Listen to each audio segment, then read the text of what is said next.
నమస్తే. Welcome to global roundup. అంతర్జాతీయ పరిణామాల్ని భారతీయ దృక్కోణంలో విశ్లేషించే చర్చా కార్యక్రమం గ్లోబల్ రౌండప్ 150వ ఎపిసోడ్ రూపంలో మీ ముందుకు వచ్చింది. నిజానికి 150వ ఎపిసోడ్ ఆ, ప్రజల సమక్షంలోనో లేకపోతే ఏదైనా ఆడిటోరియంలోనో కొంచెం స్పెషల్ గా చేద్దామని మేము అనుకున్నాం, కానీ ఆ, ఈసారి వీలు పడలేదు. చాలా ముందు ప్లాన్ చేసుకున్న దాని ప్రకారం ఆ, శ్రీ మామిడి గిరిధర్ గారు, మన అంతర్జాతీయ వ్యవహారాల నిపుణులు, విశ్లేషకులు మామిడి గిరిధర్ గారు, వారు కశ్మీర్ పర్యటనలో ఉన్నారు. అందులో జమ్మూలో ప్రస్తుతం ఉన్నారు. జమ్మూ వైష్ణోదేవి ఏ, దగ్గర ఆ అమ్మవారి సన్నిధిలో ఉన్నారు. సో వారితో నేను ఇప్పుడు జూమ్ లోనే కనెక్ట్ అవ్వాల్సి వచ్చింది. సో వారితో మాట్లాడదాం. అండ్ వారితో మాట్లాడే ముందు గత వారం వచ్చినటువంటి ఎపిసోడ్ లో వచ్చిన కొన్ని కామెంట్స్ ని మనం ర్యాండమ్ గా పిక్ చేసాము, వాటిని చూడండి.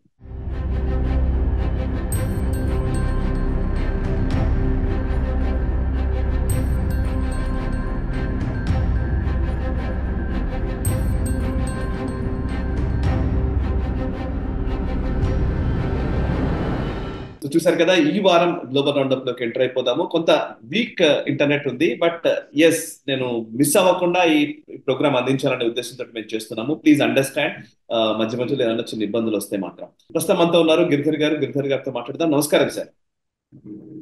నమస్తే సాయి, నమస్తే. గిరిధర్ గారు, జై మాతాది. జయ మాతాది, జయ మాతాది. జై మాతాది. వండర్ఫుల్. వైష్ణోదేవి సన్నిధిలో మీరున్నారు. ఓ, ఆ అమ్మవారి కటాక్షం తోటి 150 ఎపిసోడ్ జరుగుతుంది. యాక్చువల్లీ నేను రావాల్సిందే, నేను రాలేకపోయాను, కానీ అట్లీస్ట్ మీరున్నారు అక్కడ.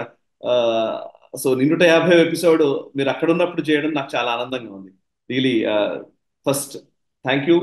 150 ఎపిసోడ్లు అసలు నిరాటంకంగా కొనసాగిస్తూ వస్తున్నాం. ఇది నెంబర్ చాలా కీలకం. 150 వారాల పాటు, అంటే ఇంకా అంతకు మించిన 4-5 ఎపిసోడ్, 3-4 ఎపిసోడ్లు మనం చేయలేదు కావచ్చు, కానీ ఇన్ని వారాల పాటు ఒక అంతర్జాతీయ పరిణామాల మీద కన్సిస్టెంట్ గా అనేక విషయాలు, గ్లోబల్ డెవలప్మెంట్స్ ని ఎప్పటికప్పుడు మీరు అందిస్తూ వస్తున్నారు. మీరు మీ విశ్లేషణ ద్వారా అంతర్జాతీయ పరిణామాల పైన చాలా అవగాహన వస్తుందని చెప్తున్న అనేక మంది వ్యూవర్స్, అనేక మంది అకాడమిషియన్స్ కావచ్చు, ఇంటలెక్చువల్స్ కావచ్చు, ఎక్స్పర్ట్స్ కావచ్చు, అండ్ ఈవెన్ విద్యార్థులు కావచ్చు, చాలా మంది మాకు చెప్తూ ఉన్నారు. మీరు కనుక మీ టైం వెచ్చించకపోయి ఉంటుంటే కాదు అసలు. నేషనలిస్ట్ హబ్ కి అవకాశం ఇచ్చినందుకు, మీరు ఇన్ని రోజులు కంటిన్యూస్ గా చెప్తున్నందుకు ఫస్ట్ మీకు శిరస్సు వంచి పాదాభివందనం చేస్తున్నాను సార్. నమస్తే. సో మన ప్రయత్నం చేశాము, ప్రజలు ఆదరిస్తున్నారు, వాళ్ళందరికీ కూడా నమస్కరిద్దాం. యాక్చువల్ గా 100 మంది పైబడి వేద పండితులు, తర్వాత 250 పైబడి యాత్రికులను తీసుకొని కాశ్మీర్ కు వెళ్తున్నాము. అక్కడ కాశ్మీర్ లో మన దేశ రక్షణ కోసము, సనాతన ధర్మం కోసము, అఖండ భారతం కోసము 3 ప్రాంతాల్లో యజ్ఞం చేయాలని చెప్పి తలబెట్టి అందరూ బయలుదేరాము. సో దానికి ఇప్పుడు ప్రస్తుతానికి వైష్ణోదేవిలో ఉన్నాము. తర్వాత అక్కడి నుంచి వెళ్ళేటువంటి ప్రయత్నం చేస్తున్నాము. సో మనం వీలైనంత వరకు మనం మిస్ అవ్వకుండానే గ్లోబల్ రౌండప్ చేసే ప్రయత్నం మనం చేస్తున్నాము. కానీ కొన్నిసార్లు సిగ్నల్ లేకపోవడమో లేదా అనివార్య కారణాల వల్ల మనం చేయలేకపోయినటువంటి కొన్ని ఎపిసోడ్స్ ఉన్నాయి. యాక్చువల్ గా మే నెల 27, 28 మనం మొదలు పెట్టాము. ఈ సంవత్సరం మే నెలకి 3 సంవత్సరాలు పూర్తయింది మనది. కాబట్టి ప్రజల ఆదరణకు మనం అందరం కూడా కృతజ్ఞులు. వాళ్ళందరూ మనల్ని ఆశీర్వదిస్తున్నందుకు వాళ్ళందరికీ కూడా శిరస్సు వంచి నమస్కరిస్తాను. ఎస్ సార్, నిజంగానే 3 సంవత్సరాల పాటు కంటిన్యూస్ గా ప్రోగ్రామ్ జరుగుతోంది. అండ్ దీన్ని ఖచ్చితంగా చూసే వ్యూవర్స్ కూడా దీనికి పెరుగుతూ వస్తూ ఉన్నారు. నిజంగా thank you very much for your valuable time and valuable insights. ఇక నెక్స్ట్ ఈ వారం మనము global roundup 158th episode.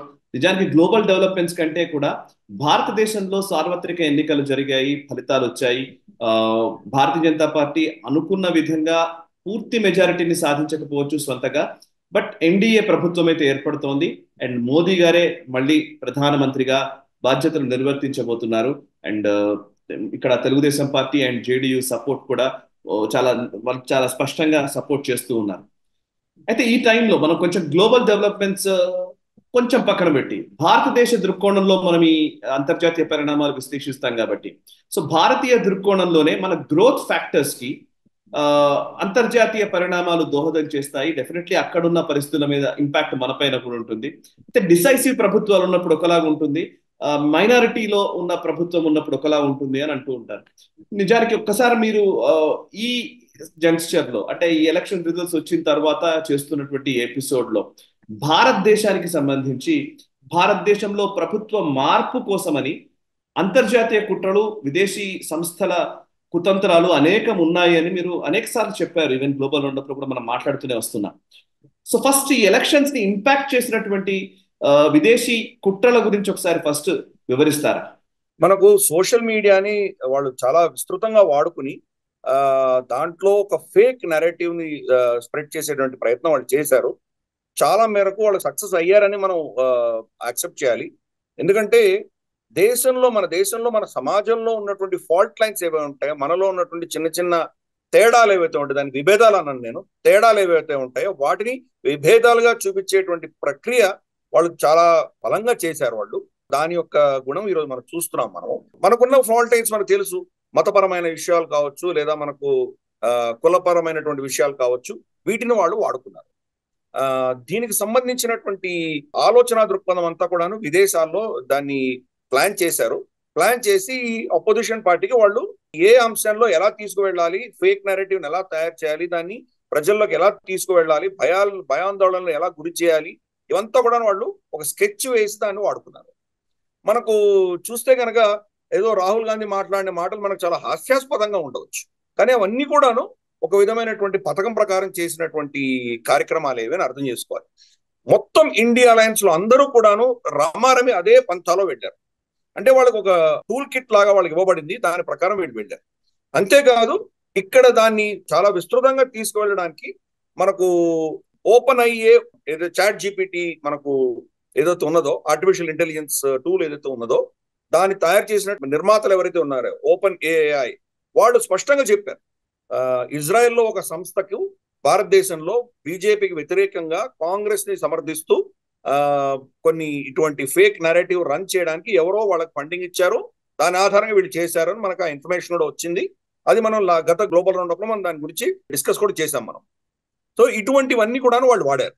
George Soros మన ఎన్నికల్లో చాలా గణనీయంగా అతను ఇన్వెస్ట్ చేయడం జరిగింది. అమెరికాలో కావచ్చు, ఇతరత్ర దేశాలలో వాళ్ళు ఎలాగైతే ఎలక్షన్స్ ని ఇన్ఫ్లుయెన్స్ చేసి, ఎలక్షన్స్ ని కంట్రోల్ చేసి, వాళ్ళు దేశాధినేతల్ని వాళ్ళకు కావాల్సిన వాళ్ళని ఎన్నుకునే దిశగా, వాళ్ళకు వ్యతిరేకమైన వాళ్ళని దించేసే దిశగా ఎలా వీళ్ళు సక్సెస్ఫుల్ గా వీళ్ళు ప్రపంచ వ్యాప్తంగా చేశారో భారతదేశంలో కూడా చేశారు. అన్ఫార్చునేట్లీ ఏమైందంటే బీజేపీకి కొన్ని సీట్లు తగ్గడం అయితే ఖాయం, కానీ బీజేపీని వాళ్ళు కంప్లీట్ గా మోదీ గారిని వాళ్ళు తీసి వేయలేకపోయారు. ఆ మేరకు చూస్తే కనుక అది మోదీ గారిది, భారతదేశం ఓటర్లది ఏదైతే పొలిటికల్ పార్టీస్ ఉన్నో వీళ్ళ సక్సెస్ కిందే మనం భావించాలి. ఎస్పెషల్లీ ఎన్డీఏ కూటమి సక్సెస్ ఏ మనం భావించాలి. వాళ్ళు ఏం చేశారు, కొన్ని ఫేక్ నెరేటివ్స్ మనం ఐ థింక్ ఎలక్షన్ రోజు కూడా చర్చించాం మనం ఇది. మళ్ళీ ఇంకొకసారి వాళ్ళు ఏం చేశారో మనం చూద్దాం. క్రిటికల్ క్యాస్ట్ థియరీ అని ఒకటి వాళ్ళు ముందు తీసుకొచ్చారు. క్రిటికల్ క్యాస్ట్ థియరీలో ఏం చేశారంటే రెండు కులాల మధ్యలో చిచ్చు పెట్టడము, లేదా కులాలలో భయాందోళనలు పెట్టడం, ఇటువంటివన్నీ చేసి వాళ్ళు ఓటర్లని ప్రలోభ పెట్టే దిశగా వాళ్ళు ప్రయత్నం చేశారు. ఫర్ ఇన్స్టెన్స్, ఎప్పుడైతే అబ్కీ బార్ 400 పార్ అని మోదీ గారు బీజేపీ నినాదం తీసుకొచ్చారో, ఇమ్మీడియట్ గా ఒక ఫేక్ నెరేటివ్ తీసుకొచ్చారు. మీరు వాళ్ళకి కనుక 400 సీట్ల పైబడి వస్తే రిజర్వేషన్ కంప్లీట్ గా తీసేస్తారు, దాంతో మీకు ఆరక్షణ ఉండదు, మీ ఆస్తులన్నీ పోతాయి, మీకు వచ్చే పథకాలు ఏమీ ఉండవు, మీకు ఉచిత ఇండ్లు తర్వాత ఏమేమి వస్తున్నాయి ఇవన్నీ తీసేస్తారు, మోదీ అది చేయబోతున్నాడు అని చెప్పి ఒక భయాన్ని క్రియేట్ చేశారు. యాక్చువల్ గా మోదీ గారి యొక్క మనం ఈ చరిత్ర చూసామంటే, ఆయన గుజరాత్ లో ఉన్నప్పుడు కావచ్చు, లేదా ఇక్కడ 2 సార్లు ఎన్డీఏ ప్రభుత్వం ఉన్నప్పుడు కావచ్చు, ఎప్పుడు కూడా ఆయన ఒక డ్రామాటిక్ చేంజ్ ఎప్పుడు చేయలేదు. మెల్లిమెల్లిగానే మార్పు చేసుకుంటూ వచ్చారు. అటువంటిది సడన్ గా ఇప్పుడు ఒక్కసారి అంత పెద్ద మార్పు చేసి రిజర్వేషన్స్ తీసేస్తారు అన్నటువంటి ఒక నెరేటివ్ పెట్టారు. సరే, దానికి మనం హైదరాబాద్ లో కూడా చూసాం. మనము రేవంత్ రెడ్డి గారు దాన్ని రీట్వీట్ చేయడము, ఆయన మీద కూడా కేసు పెట్టడం, ఇవన్నీ చూసాం కదా మనం. అమిత్ షా గారి వీడియోని ఎలా చేశారో మనం చూసాం. సో ఇటువంటివి దేశ వ్యాప్తంగా చేశారు వాళ్ళు. క్యాస్ట్ సెన్సస్ అన్నది వాళ్ళ మేనిఫెస్టోలో పెట్టారు. ఇండియా అలయన్స్ లో కాంగ్రెస్ ఎస్పెషల్లీ వాళ్ళ మేనిఫెస్టోలో పెట్టారు. వాళ్ళ మేనిఫెస్టోలో పెట్టడానికి కారణం కూడా మీకేదో అన్యాయం జరిగిపోతోంది, మీ అన్యాయాన్ని మేము సరిదిద్దుతాము అన్నటువంటి ఒక ఏంటంటే ఒక ఇన్సెంటివ్ వాళ్ళకి ఇవ్వడం అనేది జరిగింది. మనం చూస్తే కనుక రాహుల్ గాంధీ స్టేట్మెంట్స్ లో కూడా ఎవరికి ఎంత పాపులేషన్ ఉన్నదో అంత రిజర్వేషన్ ఉండాలి అన్నటువంటి ఒక కాన్సెప్ట్ ఆయన తీసుకొచ్చారు. మరి అలా చూస్తే కనుక ఇంకా మెరిట్ కంటూ ఈ సమాజంలో తావు లేదనమాట. అలాగే ఎక్కడో చౌపాల్లో కూర్చొని కొంతమంది అంటే గ్రామస్తుల మధ్యలో కూర్చొని మనకు ఐఐటీలలో పెద్ద పెద్ద విద్యా సంస్థలలో పేపర్లు సెట్ చేసేవాళ్ళు అగ్ర కులాలకు చెందిన వాళ్ళు, అందుకనే పాస్ అవ్వట్లేదు. తక్కువ కులాల నుంచి వచ్చిన వాళ్ళు పాస్ అవ్వలేకపోతున్నారు. అమెరికాలో ఇలాగే జరిగింది. నల్ల జాతి వాళ్ళు పేపర్ సెట్ చేస్తే కనుక మళ్ళీ వాళ్ళు గెలిస్తే వాళ్ళు దాన్ని పాస్ అవ్వడం మొదలు పెట్టారు. తెల్ల జాతి వాళ్ళు పేపర్ సెట్ చేసినంత వరకు నల్ల జాతి వాళ్ళు పాస్ అవ్వలేదు అని చెప్పి కంపారిజన్ తీసుకొస్తూ రాహుల్ గాంధీ మాట్లాడారు. నిజంగా అక్కడ తెల్ల జాతి వాళ్ళు పేపర్ సెట్ చేశారా, నల్ల జాతి వాళ్ళు పేపర్ సెట్ చేశారా, రాహుల్ గాంధీకి ఎలా తెలుసు? రాహుల్ గాంధీ ఏదైనా డిగ్రీ పాస్ అయిన బాపత లేదు ఆయన. మరి అయినా కానీ ఆయన ఎలా చెప్తున్నాడంటే ఒక టూల్ కిట్ ప్రకారం ఆయన మాట్లాడుతుంది. ఆయనకు ఈ థియరీ ప్రకారం ఈ ఇద్దరి మధ్యలో ఎవరో నష్టపోతున్నట్లు బాధితులుగా చిత్రీకరించమని ఆయనకు చెప్పబడింది కాబట్టి ఆ యాంగిల్లో ఆయన మాట్లాడడం మొదలుపెట్టారు. మనకు చాలా హాస్యాస్పదంగా అనిపించింది అప్పుడు. కానీ ప్రజల్లో అది వెళ్ళింది, డీప్ గా వెళ్ళింది. అగ్రకులాల వాళ్ళు మమ్మల్ని ఏదో చేసేస్తున్నారు అన్నటువంటి ఒక భయం వాళ్ళలో క్రియేట్ చేశారు. ప్లస్ ఇది అంబేద్కర్ రాసినటువంటి కాన్స్టిట్యూషన్ ని వీళ్ళు తీసేస్తారు అన్నటువంటి ఒక భయాన్ని తీసుకొచ్చారు. దాంతో ఏమైందంటే హిందువులలో ఒక సిగ్నిఫికెంట్ పాపులేషన్, మనకు ఓబీసీలు అందరూ కూడాను భయపడ్డారు.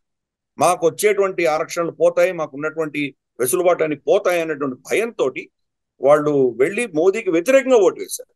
అదేదో సమాజ్వాదీ పార్టీని సమర్థిస్తూ ఓటు కాదు, అది బీజేపీకి మోదీకి వ్యతిరేకమైన ఓటు వాళ్ళు వేశారు. మన ఎస్పెషల్లీ ఉత్తరప్రదేశ్ లో ఎక్కడైతే మనకు నిరక్షరాస్యత ఎక్కువ ఉన్నదో, ప్రజల్లో అవగాహన రాహిత్యం ఉన్నదో అక్కడ ఇది బాగా పనిచేస్తుంది. అలాగే మనకు కొన్ని ప్రాంతాలు, మన రాజస్థాన్ లో కావచ్చు, ఎక్కడైతే మనకు చదువు తక్కువ ఉన్నదో, సోషల్ మీడియాలో పెనిట్రేషన్ ఎక్కువ లేదో అక్కడ ఇది గణనీయంగా పనిచేస్తుంది. సో మనకు చూస్తే కనుక ఈస్టర్న్ ఉత్తరప్రదేశ్ అంటే మనకు వారణాసి, మోదీ గారు ఉన్నటువంటి ప్రాంతం, ఆ ప్రాంత గోరఖ్పూర్, ఈ ప్రాంతం అంతా కూడా అక్కడ ముస్లింలు తక్కువ ఉంటారు, హిందువులు ఎక్కువ ఉంటారు. అయినా కానీ కూడా అక్కడ సమాజ్వాదీ పార్టీకి చాలా సీట్లు వచ్చాయి. అక్కడే 20-30 సీట్లు మనం ఓవరాల్ గా దెబ్బతినింది. బీజేపీ ఎందుకు దెబ్బతినిందంటే ఈ యొక్క నెరేటివ్ బాగా పనిచేస్తుంది. ఓబీసీలు బీజేపీ రాకూడదు అన్న భయంతో వాళ్ళు ఓట్లు వేయడం మనం చూసాం. ఇటువంటి ఫేక్ నెరేటివ్స్ అన్ని ఎలా చేయాలి అని టూల్ కిట్స్ అన్ని కూడాను ఇంటర్నేషనల్ గా మాస్ సైకాలజీ బాగా అర్థం చేసుకున్నటువంటి సంస్థలు, జార్జ్ సోరోస్ లాంటి వాళ్ళు, వీళ్ళందరూ ఫండింగ్ ఇచ్చి వాళ్ళతోటి చేయించారు. సో ఆల్మోస్ట్ మోదీని, బీజేపీ ప్రభుత్వాన్ని కంప్లీట్ గా తుడిచిపెట్టేసేటువంటి పరిస్థితి వాళ్ళు సాధించే ప్రయత్నం చేశారు. అన్ఫార్చునేట్లీ వాళ్ళకు కొంత మనకు ఒడిశాలో కావచ్చు, లేదా మనకు ఇతరత్ర కొన్ని ప్రాంతాల్లో కొంత వాళ్ళకు నష్టాలు ఏవైతే ఉన్నాయో నష్టాలను పూడ్చడం వల్ల కంప్లీట్ గా 200 కంటే తక్కువ బీజేపీకి సీట్లు రాకుండా వాళ్ళు కొంత దాన్ని ఆపుకోగలిగారు. 240కి వచ్చి ఆగిపోయింది. అంటే కొంత సక్సెస్ వాళ్ళు చూశారు, కానీ కంప్లీట్ సక్సెస్ రాలేదు వాళ్ళు. దాంతో ఏమైంది, మన ప్రభుత్వం కొంత బలహీనపడింది. మనకు అలైస్, మనకు చంద్రబాబు నాయుడు గారు కావచ్చు, లేదా నితీష్ కుమార్ కావచ్చు, వీళ్ళ ఆధారంగా నడవలసినటువంటి పరిస్థితి ఈ రోజు ప్రభుత్వానికి వచ్చింది. ఇది వాళ్ళు కొంత మేరకు ఒక పార్షియల్ సక్సెస్ కింద మనం భావించాలి. అలాగే కొన్ని ఫేక్ నారేటివ్స్ ఇచ్చారు. మనకు రాహుల్ గాంధీ టకా టక్ టకా టక్ అనడం, అది బాగా స్ప్రెడ్ అయ్యింది. మనం యాక్చువల్గా వీడియోస్ కూడా చూసాం. మనం స్త్రీలు పోస్ట్ ఆఫీస్ ముందు నిలబడి పోస్ట్ ఆఫీస్ అకౌంట్లు ఓపెన్ చేసి నాకు రేపు పొద్దున 8,000 వచ్చేస్తాయి అనడము. అలాగే లక్నోలో వాళ్ళు వెళ్ళిపోయి మాకు ₹1,00,000 ఎప్పుడు ఇస్తున్నారు అని చెప్పి పార్టీ ఆఫీస్ మీద నిలబడటము, ఇవన్నీ మనం చూసాం. మనం అంటే ప్రజల్లో ఎంత ఒక విధమైనటువంటి గొర్రెల మందలుగా వాళ్ళని వాడుకున్నారో వీళ్ళు మనం చూస్తాం. ప్రజల్లో ఉన్నటువంటి ఆ అమాయకత్వాన్ని వీళ్ళు ఎక్స్ప్లాయిట్ చేశారు. వాళ్ళలో భయాన్ని క్రియేట్ చేయడం, వాళ్ళకి ఏదో లోభత్వంతో వాళ్ళు ఉన్నటువంటి ఏదో వాళ్ళని కొనుక్కునేటువంటి ప్రయత్నం ఇవన్నీ చేశారు. అందుకనే మనం ఇది చూడగలిగాము. తర్వాత కొన్ని లోకల్ ఇష్యూస్ కూడా చాలా ఉన్నాయి. ఫర్ ఇన్స్టెన్స్ అయోధ్యలో మనకి ఏమైంది, ఆ కారిడోర్ అవన్నీ వేయడంతో చాలా మంది, ఒక 4-5 వేల కుటుంబాలు అక్కడి నుంచి విస్థాపితులు అయ్యారు. అడ్మినిస్ట్రేషన్ కి తర్వాత పైన ఉన్నటువంటి నేతృత్వానికి ఏదో గ్యాప్ ఉన్నది. వీళ్ళకి సరిగా వాళ్ళకు కావాల్సినటువంటి రీహాబిలిటేషన్ అది జరిగినట్లేదు. సో వాళ్ళలో కూడా ఒక విధమైనటువంటి వ్యతిరేకత రావడం మనం చూసాం. ఓబీసీలు ఎలాగో బీజేపీకి వ్యతిరేకంగా వేశారు, వీళ్ళు కూడా వాళ్ళకి వ్యతిరేకంగా ఓటు వేయడం. ముస్లిం కన్సాలిడేషన్ ప్రతి ఎలక్షన్ లో ఉంటుంది కాబట్టి దాన్ని మనం ఎప్పుడు ఫ్యాక్టర్ గా తీసుకోకూడదు. 2014లో కావచ్చు, 19లో కావచ్చు, 24 కావచ్చు, ముస్లిం కన్సాలిడేషన్ ఎలాగో ఉంటుంది. గతసారి 2019లో కొంత కాంగ్రెస్ కి, తర్వాత అఖిలేష్ యాదవ్, మాయావతి వాళ్ళ యొక్క అలయన్స్ కి మధ్యలో స్ప్లిట్ అయిన మాట వాస్తవం. ఈసారి స్ప్లిట్ కాకుండా మాయావతి ఓటు కూడా కంప్లీట్ గా పెట్టుకొని కంప్లీట్ గా మనకు కాంగ్రెస్, ఎస్పీ, ఇండియా అలయన్స్ వెళ్ళింది మనం చూసాం. మనం ముస్లిం ఓటు ఫ్యాక్టరే కాదు, ఇక్కడ హిందువుల ఓట్లు చీల్చగలిగారు వాళ్ళు. ఈ స్కెచ్ అంతా కూడా విదేశాల్లో వేశారు. అది ఆ స్కెచ్ ప్రకారంగా ఇది నడిచింది. లాస్ట్ మినిట్ లో ఇవి తీసుకొచ్చారు. మోదీ గారు దాన్ని కంట్రోల్ చేసే ప్రయత్నం చేశారు, కానీ అప్పటికి టూ లేట్ అయిపోయింది. అది చేయలేకపోయారు. దాంతో దెబ్బతిన్నారు అక్కడ. మిగతా దక్షిణాదిన కొంత లాభం, మన తెలంగాణలో వాళ్ళకు 4 సీట్లు ఎక్కువ రావడము, అలాగే కేరళలో 1 సీట్ రావడము, ఒడిశాలో కొంత మంచి ఫలితాలు రావడము, ఇటువంటివన్నీ వచ్చేసరికి కొంత వాళ్ళకు ఉత్తరాదిన వచ్చిన నష్టాన్ని కొంత పూడ్చుకోగలిగారు. దాంతో ఈ రోజు కొంత కొంత సెట్ బ్యాక్ ఉన్నా కానీ కూడా మళ్ళీ మోదీ గారే రావడం అన్నది మనం చూసాము. దానివల్ల మరి అంత నష్టం ఉండదు దేశానికి, కానీ కొంత కొంత మనకు సెట్ బ్యాక్ అనేది తప్పకుండా ఉన్నది. పాలసీ మేకింగ్ లో మనకు ఇదివరకు ఆయనకు ఉన్నటువంటి ఫ్రీ హ్యాండ్ ఉండదు. అలైస్ మరి వాళ్ళు ఎలా ప్రవర్తిస్తారో మనకు తెలియదు. దాని ఆధారంగా ఇవన్నీ వెళతాయి. ఎందుకంటే ఈ రాష్ట్రాలకు ఎక్కువ ధనం ఇవ్వాల్సి వస్తుంది. అప్పుడు మరి మిగతా ఆయన ప్లాన్ చేసినటువంటి మేజర్ ఏవైతే యాక్టివిటీస్ ఉన్నాయో వాటికి మరి ధనం ఎలా ఉంటుంది అనేది ఆలోచించేయాలి. డిఫెన్స్ మనకు సంబంధించినటువంటి ప్రొడక్షన్ భారతదేశంలో చేద్దాం అనుకోవడం కావచ్చు, ఇటువంటి కొన్ని అంశాలలో కొంత మనకు కష్టాలన్నీ ఉంటాయి. ఎందుకంటే వీళ్ళు కుంచిత రాజకీయాలు కదా, వీళ్ళు అందరికీ కూడా అలైస్ అందరూ ఎన్డీఏలో ఉన్న వాళ్ళందరూ కూడాను వాళ్ళ కాన్స్టిట్యూన్సీ సంబంధించి వాళ్ళ రాష్ట్రానికి సంబంధించి లాభాలు మాత్రమే చూసుకునేటువంటి వాళ్ళు మరి దేశానికి అంతర్జాతీయంగా మన ఖ్యాతిని ఎలా కాపాడాలనే దిశగా వాళ్ళు మరి చూస్తారా లేదా అనేది పెద్ద ప్రశ్న. చూద్దాం రాబోయే రోజుల్లో వాళ్ళు ఎలా ప్రవర్తిస్తారో దాన్ని బట్టి మనం నిర్ధారిద్దాం.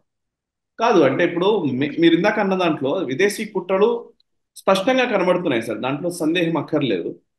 అయితే వీటిని ముందుగా గుర్తించడంలో ఏమైనా మనము అలసత్వం ప్రదర్శించామా అనేది ఒక అంశం.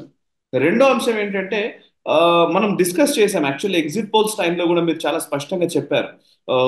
జూన్ 4వ తేదీన ఫలితాలు వచ్చే రోజుకి ఈవెన్ క్యాపిటల్ హిల్ సంఘటన లాంటివి జరిగే అవకాశం ఉంది అమెరికాలో జరిగినట్టుగా అని కూడా మీరు చెప్పారు. దానికి తగ్గట్టుగా కొంత ప్రయత్నాలు కూడా ఆల్రెడీ మొదలయ్యాయి. ఇవాళ పూర్తి మెజారిటీ వచ్చినా కూడా దీన్ని అసలు ఎన్నికే కాదు అనే కోణంలోకి నేరేటివ్ బిల్డ్ చేసేవాళ్ళు అనే ఒక అభిప్రాయం కూడా ఉంది. సో పూర్తి మెజారిటీ రాకపోవడంతో కొంత సందిగ్ధత కొనసాగడంతో సైలెన్స్ అయిపోయారు వాళ్ళంతా కూడా. వాళ్ళు అనుకున్న ప్లాన్ ఏ కాదు ప్లాన్ బిలోకి షిఫ్ట్ అవ్వాల్సి వచ్చింది అనేది ఒకటి ఉంది. ఆ రోజు ఏదో ఒక గొడవలు జరిగేది, ఈవీఎంలలో ఏదో జరిగిందని ఇంకోటని గొడవ జరిగేది. దాన్ని మళ్ళీ అణిచివేసేయడానికి ఒక ప్రయత్నం ఏమైనా పోలీసులు కానీ చర్యలు కానీ ఇట్లాంటివి తీసుకుంటే మళ్ళీ క్యాండిల్ లైట్ ర్యాలీలు, లేకపోతే హ్యూమానిటేరియన్ యాంగిల్ ని తీసుకురావడము, ప్రపంచ దేశాలు రెస్పాండ్ కావడము, ఇవన్నీ జరిగి ఉండేదేమో కదా. కరెక్ట్, తప్పకుండా పర్ఫెక్ట్ స్కెచ్ వేశారు వాళ్ళు. అది ఎప్పుడైతే వాళ్లకు కొంత ఊరట కలిగిందో, వాళ్ళకి ఎప్పుడైతే వాళ్ళ సీట్లు పెరగడం మొదలు పెట్టాయో అప్పుడు కామ్ అయిపోయారు వాళ్ళు. ఫస్ట్ యాక్చువల్గా ఇనీషియల్ గా 10 గంటలకే మనం చూసాము మోదీ గారికి సీట్లో కూడా ఫస్ట్ 1 or 2 రౌండ్స్ లో మోదీ గారు వెనకంజలో ఉండింది. సో దానితో ఏమైందంటే ఇంకా బీజేపీ పోతోంది అనేసరికి వాళ్ళకి ఇన్స్ట్రక్షన్స్ రావడంతో వాళ్ళు కామ్ అయిపోయారు.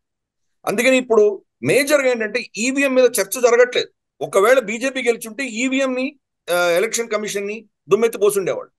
ఆల్రెడీ మనకు జయరాం రమేష్ అన్నారు కదా, అమిత్ షా 150 మంది డిస్ట్రిక్ట్ మ్యాజిస్ట్రేట్ లో ఫోన్ చేసి మాట్లాడారు అనగానే మరి ఎలక్షన్ కమిషన్ ఆయనకు నోటీస్ ఇవ్వడము, దీనికి మీరు ప్రూఫ్ చూపించండి లేకపోతే చర్యలు తీసుకుంటామని చెప్పడము. దాని తర్వాత అన్ని పార్టీలు కూడా రెడీగా ఉన్నాయి. ఇండి కూటమిలో పార్టీలు రెడీగా ఉన్నాయి ఈయన మీద ఎలక్షన్ కమిషన్ మీద బురద జల్లడానికి, ఆయన కంప్లీట్ గా ఈయన బీజేపీ మనిషి అని చిత్రీకరించడానికి సిద్ధపడ్డారు. వాళ్ళు నేరేటివ్ అన్ని బిల్డ్ చేసి రెడీగా ఉన్నారు. ఒక పార్టీ ఇంత తొందరగా ఒక స్టేట్మెంట్ ఇస్తే కనుక దానికి ఒక పార్టీకి ఒత్తాసు పలుకుతూ ఎందుకు మాకు నోటీసులు ఇచ్చారు, ఇటువంటివన్నీ వాళ్ళు తయారు చేసి రెడీగా ఉన్నారు. ఆయన మీద పిఐఎల్ వేద్దామని ఇవన్నీ రెడీగా ఉన్నారు. అన్ఫార్చునేట్లీ రిజల్ట్స్ లో వాళ్ళకి కొంత మెరుగైన రిజల్ట్స్ వచ్చేసరికి ఇవన్నీ వెనక్కి వెళ్ళిపోయినాయి. సో నువ్వు అన్నట్లు కరెక్ట్ గా చెప్పావు, ప్లాన్ బి అన్నది వాళ్ళు ఎగ్జిక్యూట్ చేయలేదు. ఎందుకంటే ప్లాన్ ఏలోనే వాళ్లకు కొంత లాభం వచ్చింది కాబట్టి, వాళ్ళ సీట్ల సంఖ్య పెరిగింది కాబట్టి వాళ్ళు ఇంకా ప్లాన్ బి అనేది వాళ్ళు చేయలేదు. కానీ ప్లాన్ బి కంప్లీట్ గా పోదు, దాంట్లో కొన్ని అంశాలు మళ్ళీ తీసుకొస్తారు వాళ్ళు. రాబోయే రోజుల్లో కొంత ఏమంటారంటే మాకు నిజంగా కనుక పారదర్శకంగా జరుగుంటే మేము ఇంతకంటే ఇంకా గొప్పగా మాకు రిజల్ట్ వచ్చిండేవని వాళ్ళు దానికి ఏదో ఒక నేరేటివ్ బిల్డ్ చేసే ప్రయత్నం చేస్తారు. అందుకనే ఇండియా అలయన్స్ మనం చూస్తే కనుక తేజస్వి యాదవ్ కానీ లేదా మనకు సోనియా గాంధీ కానీ చూడండి రాబోయే రోజుల్లో ఏమవుతుంది అని వాళ్ళు స్టేట్మెంట్ ఇష్యూ చేశారు. ఇద్దరు కూడా సపరేట్ గా ఇచ్చారు. వాళ్ళ స్టేట్మెంట్స్ దేఖే ఆగే క్యా అవుతాయా అన్నారు. కాబట్టి రాబోయే రోజుల్లో వీళ్ళు దీన్ని ఎటు తీసుకువెళ్తారు అన్నది ఇంకా ప్రశ్నలు ఉన్నాయి మనకి. మరి దాంట్లో మరి ఎన్డీఏ పార్ట్నర్ని వాళ్ళు ఏం చేస్తారు, వాళ్ళని బెదిరించడమో లేదా వాళ్లలో ఇన్ఫ్లుయెన్స్ చేయడమో, వాళ్లను కొనుక్కునే ప్రయత్నమో. ఎందుకంటే వాళ్ళను కొనుక్కునే ప్రయత్నం విదేశీ హస్తాలకి చాలా విపరీతంగా వాళ్ళ దగ్గర పైసలు ఉన్నాయి కాబట్టి వాళ్ళ మీద కూడా ఒక విధమైనటువంటి ఒత్తిడి తీసుకొచ్చేటువంటి ప్రయత్నాలు జరగవచ్చు. ఇది మనం రూల్ అవుట్ చేయలేం. సరే, మన నిఘా వర్గాలు అవన్నీ కనుక్కున్నా కానీ కూడా మనం దాన్ని కంప్లీట్ గా నివారించలేం. ఇది ఒక సమస్య ఉన్నది. ముందస్తుగా తెలియదా అంటే ముందస్తుగా కొన్ని తెలుసు. కానీ బహుశా కొంత బీజేపీ ఒక ఒక మిథ్యలో ఉండింది. మోదీ గారి వే ఉంది, దాంతో గెలిచిపోతున్నాము మనం. దానికి తగ్గట్టుగానే ఎగ్జిట్ పోల్స్ కూడా అన్ని కూడాను కంప్లీట్ స్వీప్ ఇవ్వడం, కొన్ని అయితే 400 పైబడి వస్తాయి సీట్లు అని చెప్పడము, కొంతమంది 350 పైన ఎన్డీఏకి వస్తుందని చెప్పడము, ఇటువంటివన్నీ చూసాం మనం. అంటే బహుశా నాకు ఇప్పుడు ఒక ప్రశ్న పుడుతోంది, ఈ ఎగ్జిట్ పోల్స్ లాంటి వాళ్ళు, ఈ సోకాల్డ్ పోల్ ప్రెడిక్టర్స్, వీళ్ళు ఏమైనా అదే పనిగా ఆ సమాజంలో అంతా చాలా అద్భుతంగా ఉంది అని చెప్పేటువంటి ఒక మిథ్య క్రియేట్ చేయడానికి వీళ్ళు ఏమైనా పనిచేశారని కూడా నాకు ఒక ప్రశ్న వస్తుంది. మనకు గతంలో వాళ్ళు రైట్ వింగ్ హ్యాండిల్స్ లో కూడా అయిపోయింది, ఇవన్నీ కూడా వీళ్ళే గెలిచిపోతున్నారు అని చెప్పడం, ఇవన్నీ మనం చూసాం మనం. దాని వెనకాల బహుశా అలా ఉంటే కనుక ఇక్కడ ఓటర్లు స్తబ్దంగా ఉంటారు, ఓటు వెళ్ళి వాళ్ళు వేయకపోవచ్చు, లేదా ఈ నెరేటివ్ లో ఇలా జరుగుతోంది, ప్రజల్లో భయాందోళనలు ఉన్నాయి అన్నటువంటి విషయం దాచిపెట్టి గెలిచిపోతున్నారు మోదీ గారు అని చెప్పడం, ఇటువంటివి వాళ్ళు కొంత చేశారు వాళ్ళు. సో అందుకని ఈ ఎలక్షన్ అన్నది తప్పకుండా artificial intelligence, technology, social media, artificial intelligence లాంటివి పెద్ద పెద్ద కొత్త కొత్త టెక్నాలజీని వాడుకుని వాళ్ళు చేశారు. కొంతమేరకు యూట్యూబ్ ఎలక్షన్స్ అని కూడా చెప్పొచ్చు మనం. యూట్యూబ్ లో వాళ్ళకి కావాల్సిన ధ్రువరాటి లాంటి వాళ్ళ వీడియోలను ఎక్కువ ప్రమోట్ చేయడం, తర్వాత నేషనలిస్ట్ హబ్ లాంటి ఛానల్స్ ని వాళ్ళు వాళ్ళకు దాని వ్యూవర్షిప్ తగ్గించడము, ఇటువంటివన్నీ కూడా వాళ్ళు చాలా చేశారు. అవును, నిజంగానే. నాకు కూడా ఈవెన్ నేషనలిస్ట్ హబ్ లో అనలిటిక్స్ లో తెలుస్తుంది కదా, గత కొన్ని నెలలుగా. యాక్చువల్లీ నేను అసెంబ్లీ ఎలక్షన్స్ నుంచి చూస్తున్నాను, ఇది ఈవెన్ వ్యూఎస్ కి కూడా ఎవరితో చెప్పలేదు కానీ, బట్ వ్యూఎస్ కి కూడా తెలియాలి. అసెంబ్లీ ఎలక్షన్స్ టైంలో కూడా అదే పనిగా మన వ్యూవర్షిప్ తగ్గించే ప్రయత్నం జరిగింది, విపరీతంగా తగ్గించారు. అండ్ నాకు నంబర్స్ తెలుస్తున్నాయి.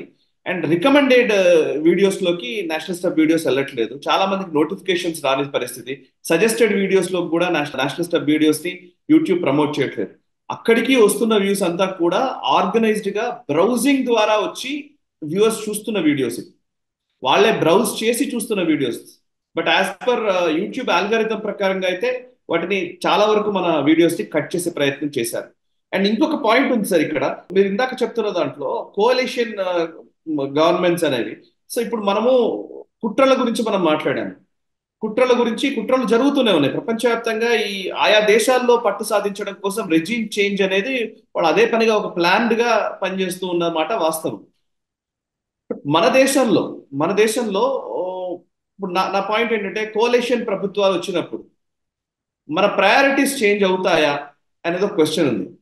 ఆ ఏ ఏ దేశాల్లో నిజానికి కూటమి ప్రభుత్వాలు ఉన్నాయి, ఆ కూటమి ప్రభుత్వాల వల్ల ఆయా దేశాల్లో జరగాల్సిన అభివృద్ధి జరగకుండా ఉన్న దాఖలాలు ఉన్నాయా, ఒకసారి చెప్తారా? తప్పకుండా కొంత మార్పు అనేది వచ్చి తీరుతుంది. ఎందుకంటే ఇప్పుడు ఎప్పుడైతే కోalition పార్ట్నర్స్ వస్తారో, కోalition పార్ట్నర్స్ యొక్క వాళ్ళ ఆశ, వాళ్ళ యొక్క ఆలోచన దృక్పథము, వాళ్ళ అభిలాష, తర్వాత వాళ్ళకు ఉన్నటువంటి కోరికలు ఏమున్నాయో దాని ఆధారంగా కొంత ఫ్రీ హ్యాండ్ అన్నది బీజేపీకి ఉండదు అని మనకు స్పష్టంగా అర్థమవుతుంది. ఫర్ ఇన్స్టెన్స్ కీలకమైన మంత్రిత్వ శాఖలు వాళ్ళకి ఇవ్వాలి. మరి ఆ మంత్రిత్వ శాఖల్లో వాళ్ళు దేశవ్యాప్తంగా వాళ్ళు నిజంగా వాళ్ళు దేశాన్ని యొక్క ఇంట్రెస్ట్ ని చూసుకుని వాళ్ళు ప్రవర్తిస్తారా, లేదా వాళ్ళు ప్రాంతీయతని వాళ్ళ ఓటు బ్యాంక్ కోసమే వాళ్ళు ప్రయత్నం చేస్తారా అనేది పెద్ద ప్రశ్న.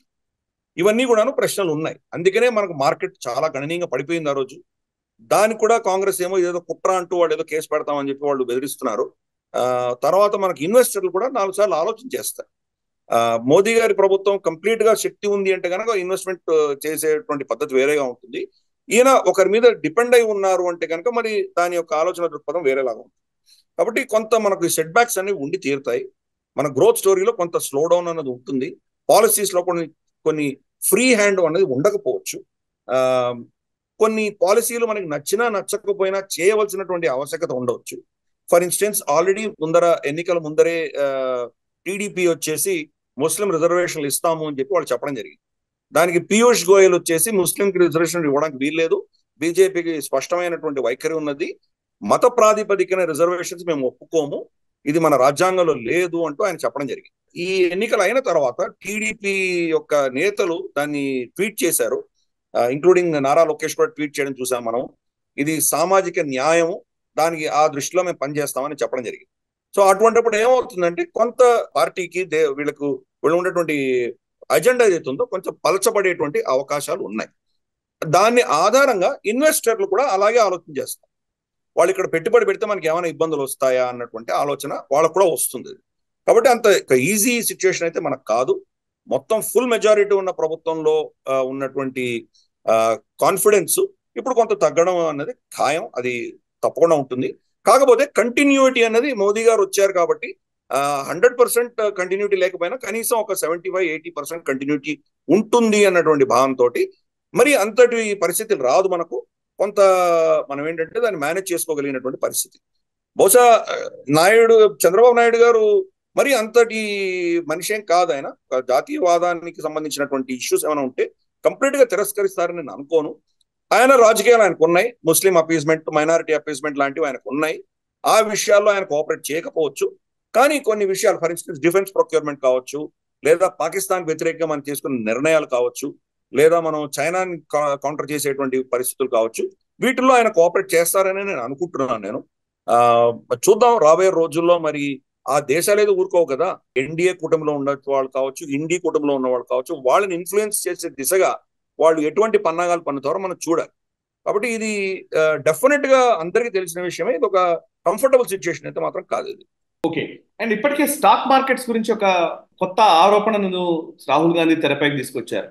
స్టాక్ మార్కెట్స్ కుప్పకూలాయి అండ్ వెంటనే ఎగ్జిట్ పోల్స్ వచ్చాయి, మళ్ళీ పెరిగాయి, మళ్ళీ స్టాక్ మార్కెట్స్ కుప్పకూలిపోయాయి, దీని ద్వారా ఏదో పెద్ద స్కామ్ జరిగింది అన్నట్టుగా ఆయన మాట్లాడుతున్నారు. నిజానికి ప్రభుత్వాలు ఏర్పడినప్పుడు, ప్రభుత్వాలు పడిపోయినప్పుడు ఆయా దేశాల స్టాక్ మార్కెట్ల పైన ప్రభావం ఉండడం అనేది సహజమైన విషయమే కాదా? ఇంకా ఏమైనా దీంట్లో నిజానికి ఏమైనా లైక్ మీరు అన్నట్టుగా నాకు ఒక చిన్న లైన్ ఎక్కడ గుర్తొస్తుందంటే, హిండెన్బర్గ్ విషయం మనకు మర్చిపోలేదు ఇంకా.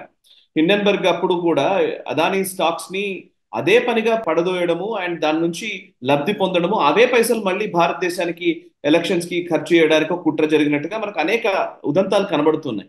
సో ఇప్పుడు ఈ స్టాక్ మార్కెట్స్ ఇష్యూలో వస్తున్న మాటల్ని ఎట్లా చూస్తారు? అండ్ విదేశాల్లో కూడా ముఖ్యంగా స్టాక్స్ విషయంలో ఎట్లాంటి పరిస్థితి ఉంటుంది? మనం ఈవెన్ గ్లోబల్ రౌండప్ లో చర్చిస్తున్నాం కాబట్టి. కరెక్ట్. హిండెన్బర్గ్ రిపోర్ట్ అన్నది షార్ట్ సెల్లింగ్ కోసం అదే పనిగా ఒక హిట్ జాబ్ గా చేశారు. అదే హిండెన్బర్గ్ అమెరికాలో ఎవరి మీద ఇటువంటి రిపోర్ట్స్ ఇవ్వడానికి వీల్లేదు, వాళ్ళ మీద ఆంక్షలు ఉన్నాయి. కానీ భారతదేశం మీద హ్యాపీగా చేశారు వాళ్ళు. కాబట్టి దాని తర్వాత అదానీ స్టాక్స్ ఎంత దెబ్బతిన్నాయో, ఇంటర్నేషనల్ గా ఆయన ఎంతమంది ఇన్వెస్టర్లు ఆయన నుంచి వెళ్ళిపోయారో అని చూసాం మనం. నువ్వు చెప్పినట్టు కరెక్ట్ గా అదే పైసల్ని బహుశా వాళ్ళు మళ్ళీ భారతదేశంలో పంపించేసి ఉండొచ్చు, మన ఎలక్షన్స్ వ్యతిరేకంగా వాళ్ళు చేసి ఉండొచ్చు. ఎలక్షన్స్ వచ్చిన తర్వాత గెలుపోవటం ఆధారంగా మార్కెట్స్ రియాక్ట్ అవ్వడం మనం చూస్తున్నాం.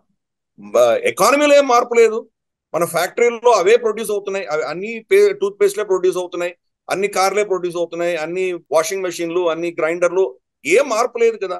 అయినా ఎందుకు స్టాక్ మార్కెట్స్ పైకి కిందికి వెళ్ళాయి?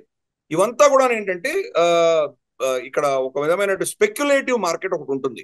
వాళ్ళు భయాందోళనలో ఉన్నటువంటి పరిస్థితుల్లో వాళ్ళు ఒక భయం క్రియేట్ చేసి ఆ స్టాక్ మార్కెట్ కుప్పకూలినప్పుడు ప్రజల దగ్గర చాలా చీప్ గా స్టాక్లు కొనేసుకొని వాళ్ళు దాన్ని తర్వాత లాభసాటిగా దాన్ని అమ్ముకునేటువంటి ఒక టెక్నిక్ వాళ్ళు వాడతారు. అది షార్ట్ సెల్లింగ్ అన్నటువంటి టెక్నిక్స్ వాడతారు. ఇటువంటి వాడు ఉండొచ్చు, అడ్వాంటేజ్ తీసుకుంటారు, దాన్ని ఎవరు కాదనలేరు.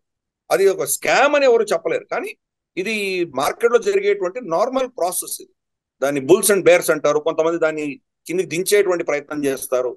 బుల్ అన్నది పైకి లేపే ప్రయత్నం చేస్తుంది, బేర్ అనేది కిందికి తీసుకెళ్లే ప్రయత్నం చేస్తుంది. ఇది స్టాక్ మార్కెట్ లో ఉన్నటువంటి నార్మల్ ప్రక్రియ. ఎస్పెషల్లీ ఇటువంటి పెద్ద ఘటనలు ఏమైనా జరిగితే కనుక అది పైకి కిందికి వెళ్ళడం అనేది సహజం. అది ప్రపంచవ్యాప్తంగా జరుగుతుంది, ఇప్పుడు కూడా జరుగుతుంది. ఫర్ ఇన్స్టెన్స్ రేపు ఎన్నికలలో ట్రంప్ వస్తే కొన్ని స్టాక్స్ ఒకలా బిహేవ్ చేస్తాయి, కొన్ని స్టాక్స్ వేరేలా బిహేవ్ చేస్తాయి.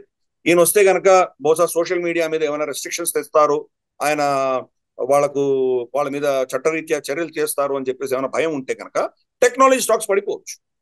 ఆయన కోర్ ఇండస్ట్రీకి ఆయన ఏదో కొంత ఊరట ఇస్తారు అన్నప్పుడు వాళ్ళ కోల్ ఇండస్ట్రీ, వాళ్ళ main manufacturing industry, automobile industry, ఈ స్టాక్స్ పెరగచ్చు. సో ఇది నార్మల్ గా ప్రతి పొలిటికల్ ఈవెంట్ కి జరిగేటువంటి విషయాలే కాబట్టి పెద్దగా దీంట్లో మనం దాన్ని చూడవలసిన అవసరం లేదు. ఎస్పెషలీ మనకు ఎగ్జిట్ పోల్స్ వచ్చిన తర్వాత గణనీయంగా పెరిగాయి. మళ్ళీ యాక్చువల్ పోల్స్, ఎగ్జాక్ట్ పోల్స్ వచ్చినప్పుడు పడ్డాయి. అంటే ఓవరాల్ చూస్తే more or less exit polls కంటే ముందర ఏ స్థితిలో ఉందో అదే స్థితిలో ఉన్నాం.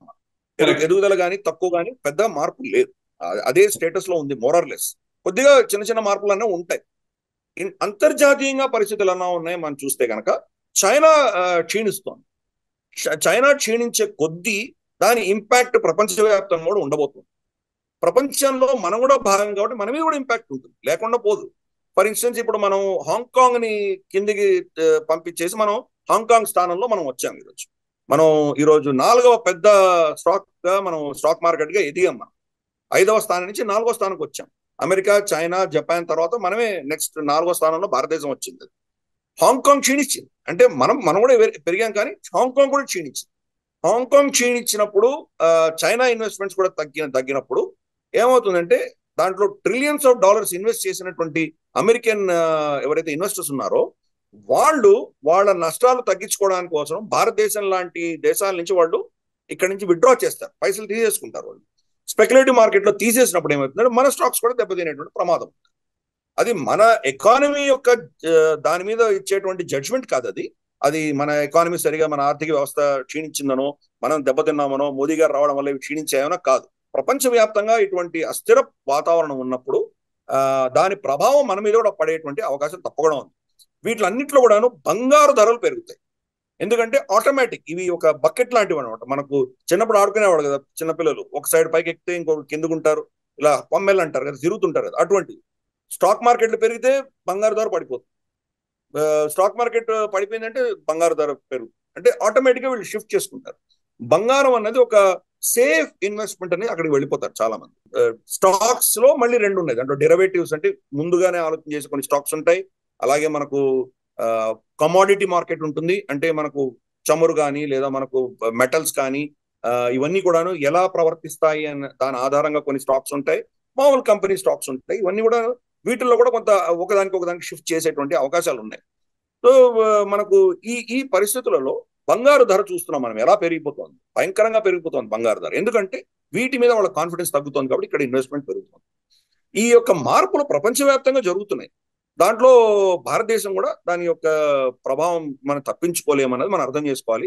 రాహుల్ గాంధీ ఏమైనా అనొచ్చు, దానికి ఓకే, దానికి ఏమైనా ఆధారాలు ఉన్నాయి ఆయనకి, పలానా వాళ్ళు దీన్ని అదే పనిగా చేశారు, పలానా వాళ్ళు చేయలేదు అని ఆధారం ఉంటే సెబీకి వాళ్ళు ఆయన ఫార్మల్ కంప్లైంట్ ఇవ్వాలి, లేదా సుప్రీంకోర్టుకు వెళ్ళి ఆయన కేసు ఫైల్ చేయాలి. ఏమీ లేకుండా ఉత్తిగా స్టేట్మెంట్ ఇచ్చుకుంటూ పోతే కానీ దాని అర్థం లేదు కదా.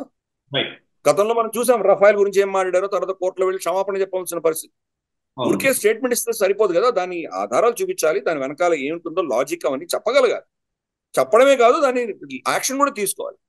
ఏజెన్సీస్కి వెళ్ళి మీరు కంప్లైంట్ ఇవ్వడం లేదా కోర్టులకు వెళ్ళి ఆశ్రయించడమో ఏదో ఒకటి చేయాలి కదా. ఏమీ చేయకుండా ఊరికే స్టేట్మెంట్ ఇచ్చి నేను చెప్పిందే కరెక్ట్ అంటే అది ఫిట్ అవ్వదు కదా, అది సరికాదు కదా.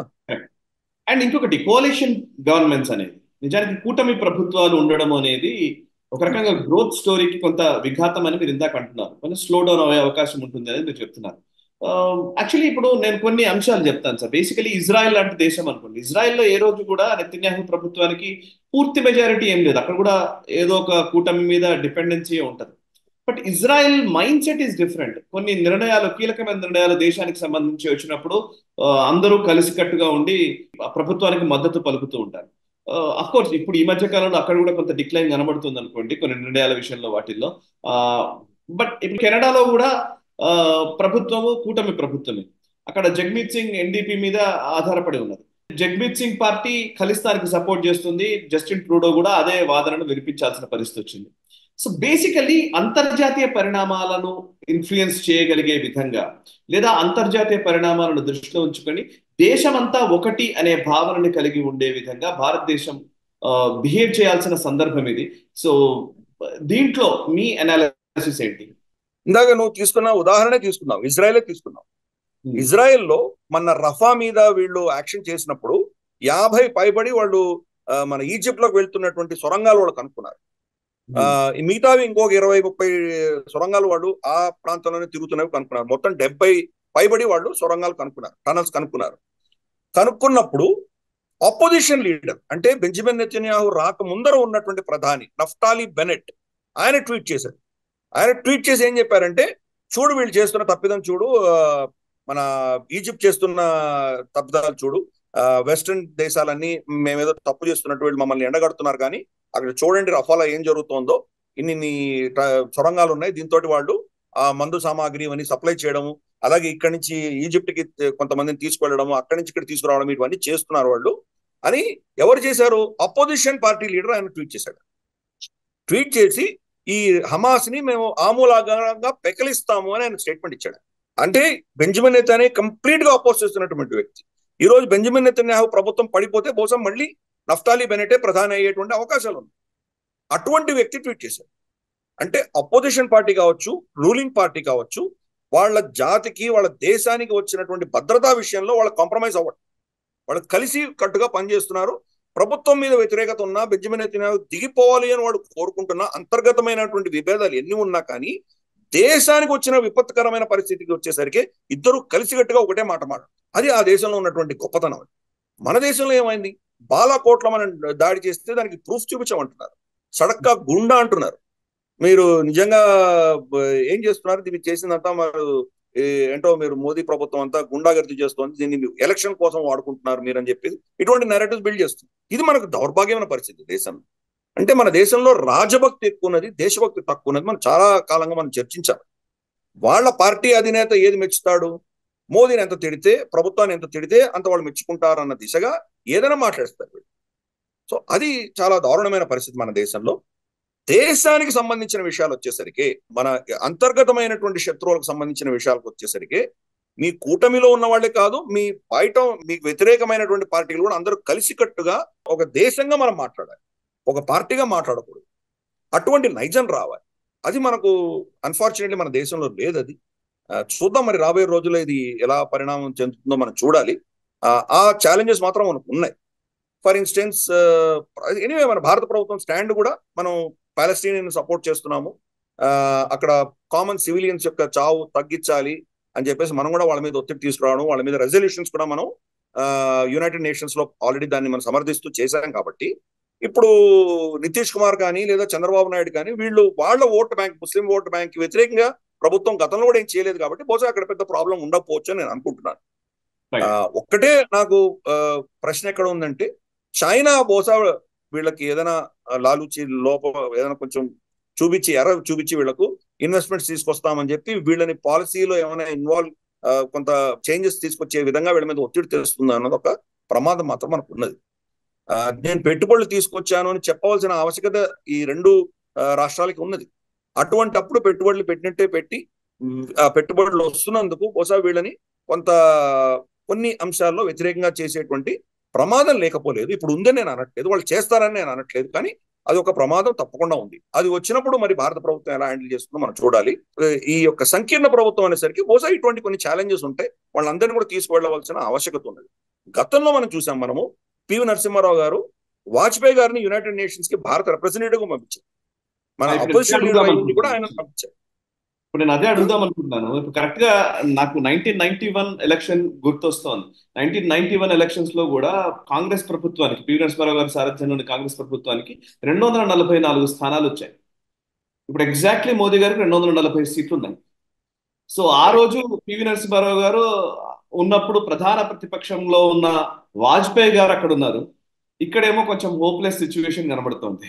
సో అప్పుడంటే వాజ్పేయి గారు ఉన్నారు, పివి నరసింహారావు గారు ఉన్నారు కాబట్టి మనం ఆర్థిక సంస్కరణలు చేసుకోగలిగాము. ఈవెన్ మీరు అన్నట్టు యునైటెడ్ నేషన్స్ కి వాజ్పేయి గారిని పంపించడము అప్పుడు మనం చూసాము. కొన్ని కీలకమైన అడుగులు అయితే పడ్డాయి ఆ రోజు. అంత మైనారిటీ ప్రభుత్వం కూడా 5 ఏళ్ళు ఆయన చాకచక్యంగా నడిపారు అని ఇప్పటికీ చెప్పుకుంటాం మనం పివి గారి గురించి.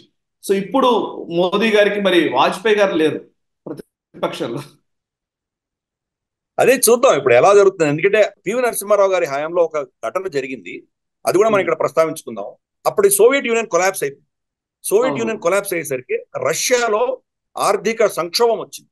ఆర్థిక సంక్షోభం వచ్చి వాళ్ళ ఫ్యాక్టరీలన్నీ మూతపడేటువంటి పరిస్థితి. ఆ సమయంలో బోరిస్ యాల్సిన్ వాళ్ళ ప్రెసిడెంట్ పివి నరసింహారావు గారిని కోరడం జరిగింది, మాకు కొంత మీరు పైసలు సహాయం చేయండి, మా దగ్గర ఏదైనా కొనడానికి మీరు అడ్వాన్స్ ఇవ్వండి మాకు అని అడిగారు. ఎందుకంటే మన డిఫెన్స్ ప్రొక్యూర్మెంట్ లో మనకు సంవత్సరాలు పడుతుంది. రఫైల్ చూసాం మనం ఎంతకాలం పట్టిందో, దాని ప్రాసెస్ అంతా మనకు 3-4 సంవత్సరాలు పడుతుంది. అంత వెయిట్ చేయలేము, మాకు కొంత సహాయం కావాలి, వీళ్ళు ఉద్యోగాలు తీసేసేటువంటి పరిస్థితి మాకు వచ్చింది, సహాయం చేయండి అని పివి నరసింహారావుని కోరితే పివి నరసింహారావు గారు ఏం చేశారంటే, అక్కడ ఉన్నటువంటి ఒక ఎయిర్ క్రాఫ్ట్ క్యారియర్, పాత ఎయిర్ క్రాఫ్ట్ క్యారియర్ అడ్మిరల్ గార్ష్కావ్, దాన్ని మేము కొంటున్నామని చెప్పి అడ్వాన్స్ ఇచ్చేసారు. ఆయన ఈ డిఫెన్స్ ప్రొక్యూర్మెంట్ నుంచి కంప్లీట్ గా పక్కన పెట్టేసి అడ్వాన్స్ ఇచ్చేసింది. అడ్వాన్స్ ఇవ్వగానే నార్మల్ గా ఇప్పుడు ఏంటి, ఇది కుంభకోణం జరిగింది, గొటాలా జరిగింది, రఫాయలు 60,000 కోట్ల కుంభకోణం ఇలా అరిచేసి చౌకీదార్ చోరే అటువంటి జరగలేదు. ఆయన ఏం చేశారంటే ములాయం సింగ్ యాదవ్ అపోజిషన్ లో ఉన్నారు. ములాయం సింగ్ యాదవ్ గారిని తర్వాత వాజ్పేయి గారిని ఇద్దరిని ప్రైమ్ మినిస్టర్ ఆఫీస్ లోకి పిలిచి ఆయన ఎక్స్ప్లెయిన్ చేశారు. ఇది పరిస్థితి, వాళ్ళు కంప్లీట్ గా చాలా దీన పరిస్థితిలో ఉన్నారు. కీలకంగా మన సైన్యానికి సంబంధించిన ఎక్విప్మెంట్ అంతా మనం అక్కడి నుంచి కొంటున్నాము, అక్కడి నుంచి సప్లైస్ ఆగిపోయింటే మనం చాలా ఇబ్బందులు పడతాం మనం. కాబట్టి ఈ సమయంలో వాళ్ళు ఆదుకోవాల్సిన ఆవశ్యకత ఉంది కాబట్టి నేను ఈ నిర్ణయం తీసుకున్నాను, అడ్వాన్స్ ఇచ్చాను అని చెప్పారు. చెప్తే వీళ్ళిద్దరు కూడా ములాయం సింగ్ యాదవ్ గారు తర్వాత మనకు వాజ్పేయి గారు పార్లమెంట్ లో కానీ బయట కానీ ఆ విషయం ఎక్కడా ప్రస్తావించింది. అంత కోఆపరేట్ చేశారు ఆ ప్రభుత్వంతో. అపోజిషన్ లో ఉన్నా కానీ కోఆపరేట్ చేశారు. ఎందుకంటే దేశం యొక్క ఇంట్రెస్ట్ ఏవైతే ఉన్నా దాన్ని కాపాడాలి. మనకున్నటువంటి పరిస్థితి అక్కడ సోవియట్ మీద డిపెండెన్సీని మనం వదులుకుంటే కనుక మనం గణనీయంగా దెబ్బతింటామని తెలిసి దేశ భవిష్యత్తు కోసం వాళ్ళు అటువంటి సపోర్ట్ అనేది అప్పుడు ఇచ్చారు వాళ్ళు. మరి ఇప్పుడు అటువంటి సపోర్ట్ ఎక్స్పెక్ట్ చేయగలమంటే పెద్ద ప్రశ్ననే. తర్వాత అదే అడ్మిరల్ గోర్ష్కోవ్ ఈరోజు ఐఎన్ఎస్ విక్రమాదిత్య, ఈరోజు మనం అదే వాడుకుంటున్నాం కదా, ఫస్ట్ ఎయిర్ క్రాఫ్ట్ క్యారియర్ అదే వాడుకుంటున్నాం. పివి నరసింహారావు గారు ఆరోజు చేశారు కాబట్టి ఈరోజు ఒకటి ఉంది మనకి. కాబట్టి ఇటువంటివి కొన్ని నిర్ణయాలకు మరి అపోజిషన్ పార్టీ కూడా వాళ్ళు కలిసి రావాలి. మరి వాళ్లలో ఇటువంటి ఎక్స్టర్నల్ ఇన్ఫ్లుయెన్స్ విదేశీ హస్తం ఉన్నప్పుడు తప్పకుండా భారత వ్యతిరేకంగానే మాట్లాడతారు. రఫాయల్ ఈ రోజు మనం J-20కి కానీ వాళ్ళ దగ్గర ఉన్న స్టెల్త్ ఫైటర్స్ అన్నిటికి కూడాను కౌంటర్ రఫాయల్ జెట్సే ఇవ్వగలమని అందరు విశ్లేషకులు చెప్తున్నారు. ఆల్రెడీ మనకు RKS భడూరియా గారు ఫార్మర్ ఎయిర్ ఫోర్స్ చీఫ్, ఆయన కూడా చెప్పారు మేము ఆల్రెడీ వాళ్ళ J-20ని మేము లొకేట్ చేయగలిగాము, దాన్ని లాక్ చేయగలిగామని అని చెప్పారు. మరి అటువంటి టెక్నాలజీ ఉన్నట్టు రఫాయల్ని వీళ్ళు అపోజ్ చేశారు, భారతదేశానికి రాకూడదని ప్రయత్నం చేశారు. కాబట్టి ఇవి మనం అర్థం చేసుకోవాలి. ఇవన్నీ కూడా చాలా ఒక విధమైనటువంటి డేంజరస్ సిచ్యుయేషన్ మన దేశానికి వీళ్ళ యొక్క ప్రవర్తన వల్ల ఉంది. మన ఇంట్రెస్ట్లకి దెబ్బ కొట్టే దిశగా వీళ్ళు గతంలో చేశారు. కాబట్టి ముందు వీళ్ళ అటువంటి ఆలోచన దృక్పథమే వీళ్ళకి ఉంటుంది అనడంలో మనకు ఎటువంటి డౌట్ ఉండక్కర్లేదు. అదే మనకు ప్రమాదం. రైట్. అండ్ ఈవెన్ గిరిధర్ గారు, ఇప్పుడు యాక్చువల్లీ మనము డిఫెన్స్ ప్రొక్యూర్మెంట్ గురించి కూడా చాలా సార్లు డిస్కస్ చేశాము. మీరు చాలా సార్లు చెప్పారు కూడా, అంటే మనము మొన్న ఎలక్షన్ డిస్కషన్ టైంలో కూడా మీరు విశ్లేషిస్తూ అన్నారు మోదీ గారి టర్మ్ ముగుస్తున్న టైంలోనే యాక్చువల్లీ నిజానికి ఎలక్షన్ కోడ్ వచ్చే కంటే ముందే టక అన్ని కూడా మన డిఫెన్స్ ప్రొక్యూర్మెంట్ సంబంధించి క్లియరెన్సెస్ అన్ని చాలా ఇచ్చారు. విపరీతమైన ఫండ్స్ అలొకేట్ చేయడము ఇవన్నీ చేశారు. సో ఇప్పుడు అది దాంట్లో ఏమైనా తేడా వస్తుందా? డిఫెన్స్ ప్రొక్యూర్మెంట్ విషయంలో ఏమైనా మార్పులు వచ్చే అవకాశం ఉందా? అంటే మన డబ్బులు ఖర్చు పెట్టడం డిఫెన్స్ మీదనా లేకపోతే మిగతా వాటికా అనే ఒక ఆలోచన వచ్చే అవకాశం ఉందా? మనకు ఎన్నికల ముందరే ప్రభుత్వం చాలా పెద్ద నిర్ణయాలు తీసుకోవడం జరిగింది. మేజర్ ప్రొక్యూర్మెంట్స్ అన్ని కూడాను మనకు నేవీకి సంబంధించింది కావచ్చు, ఎయిర్ ఫోర్స్ కి సంబంధించింది కావచ్చు, ఇటువంటి కొన్ని క్రూషియల్ డెసిషన్స్ వాళ్ళు ఆల్రెడీ తీసుకున్నారు cabinet committee on security affairs. కాబట్టి కొంత మనకు ఆల్రెడీ బఫర్ ఉన్నది మనకి. సరే, ఇప్పుడు ప్రభుత్వం వచ్చిన తర్వాత బహుశా వాటిల్లో పెద్ద మార్పు ఉండదు అని నేను అనుకుంటున్నాను. ఎందుకంటే మనకు నితీష్ కుమార్ గారు కానీ లేదా చంద్రబాబు నాయుడు గారు కానీ వాళ్ళకి దీన్ని వ్యతిరేకించడానికి వాళ్ళకి ఏం అవకాశం లేదు, వాళ్ళకి అటువంటి ఆలోచన ఉండదని నేను అనుకుంటున్నాను నేను. కాకపోతే కొన్ని ఇండస్ట్రీస్ వాళ్ళకి కావాలని అడగడంలో తప్పులేదు, బహుశా అడగవచ్చు, అడగాలని నేను కోరుకుంటున్నాను. ఫర్ ఇన్స్టెన్స్ ఆంధ్రప్రదేశ్ లో కొన్ని డిఫెన్స్ ఇండస్ట్రీస్ రావాలి అని కోరుకోవడంలో తప్పేం లేదు. అవి ఎందుకంటే ఆంధ్రప్రదేశ్ మనం చాలా దయనీయమైన పరిస్థితిలో ఉన్నది. ఉచితాలు ఇచ్చుకుంటూ ఓట్ల కోసం గత 10 ఏళ్లుగా నడిచినటువంటి రాజకీయాల కంటే భిన్నంగా అక్కడ పెట్టుబడులు రావాలని కోరుకోవడం తప్పేం లేదు. కాబట్టి అది అడగాలని నేను అడుగుతున్నాను. యాక్చువల్గా బీహార్ లో కూడా ఇన్వెస్ట్మెంట్స్ కావాలి. ఫర్ ఇన్స్టెన్స్ మనకు డిఫెన్స్ కారిడార్ తమిళనాడులో వచ్చింది, ఉత్తరప్రదేశ్ లో ఉన్నది. మరి అదొకటే సరిపోతుందా? మిగతా దగ్గర రావాలి. మనకు తెలంగాణ కూడా కోరుకోవాలి. ఎందుకంటే మనకు తెలంగాణలో కూడా చూసాం మనం జహీరాబాద్ లాంటి ప్రాంతాల్లో ఇతరత్ర మనకు DRDO, DMRL, DERL, విధాని ఇటువంటి ఎన్నో మనకు సంస్థలు తెలంగాణలో ఉన్నాయి. అలాగే ఆంధ్రప్రదేశ్ లో కూడా ఒక ఎకోసిస్టమ్ రావడానికి మరి నాయుడు గారు దాన్ని కనుక అడిగితే కనుక తప్పకుండా ఇక్కడ కూడా ఒక డిఫెన్స్ కారిడార్ తీసుకురావాలని మనం అందరూ కూడా ఆశిద్దాం. డిఫెన్స్ ప్రొక్యూర్మెంట్ అన్నది చాలా ఉపాధి కల్పనకి అది ఒక నాంది అవుతుంది. అలైడ్ ఇండస్ట్రీస్ చాలా వస్తాయి. దాంట్లో వచ్చేటువంటి రీసెర్చ్ ఆధారంగా ఇతరత్ర కొన్ని ఇండస్ట్రీస్ కూడా పెరిగేటువంటి అవకాశం ఉంది. యాక్చువల్ గా వీళ్ళిద్దరు కనుక సరిగ్గా కోఆపరేట్ చేస్తే, నితీష్ కుమార్ గారు తర్వాత చంద్రబాబు నాయుడు గారు, యాక్చువల్ గా మనకు ఈ 2 రాష్ట్రాలు కూడా లాభపడేటువంటి అవకాశాలు. సో డిఫెన్స్ ప్రొడక్షన్ ని ముందుకు తీసుకెళ్లేటువంటి అవకాశం ఉన్నది. దాంట్లో పెద్ద మార్పులు ఉంటాయని నేను అనుకోను కానీ చూద్దాం రాబోయే రోజుల్లో ఎటువంటి నిర్ణయాలు తీసుకుంటారు. అంటే ఇమ్మీడియట్ గా కేబినెట్ కమిటీ తీసుకోవాల్సిన నిర్ణయం ఏంటంటే 3వ indigenous aircraft carrier IAC మీద నిర్ణయం తీసుకోవాలి. అది ఇమ్మీడియట్ గా ఇప్పుడు ప్రభుత్వం ఏర్పడంగానే one of the first decisions అదే ఉండబోతోంది. ఆల్రెడీ ప్రపోజల్ నేవీ ఇచ్చేసింది కాబట్టి ఇప్పుడు దాన్ని వీళ్ళు యాక్సెప్ట్ చేసి దానికి ఇన్ ప్రిన్సిపల్ అప్రూవల్ ఇచ్చిన తర్వాత కొచ్చిన్ షిప్ యార్డ్ తో నెగోసియేషన్స్ జరుగుతాయి. దాని కాస్ట్, దాని డైమెన్షన్స్, దానికి కావాల్సినవన్నీ కూడా తర్వాత చర్చలు జరుగుతాయి. అది జరగబోతుంది.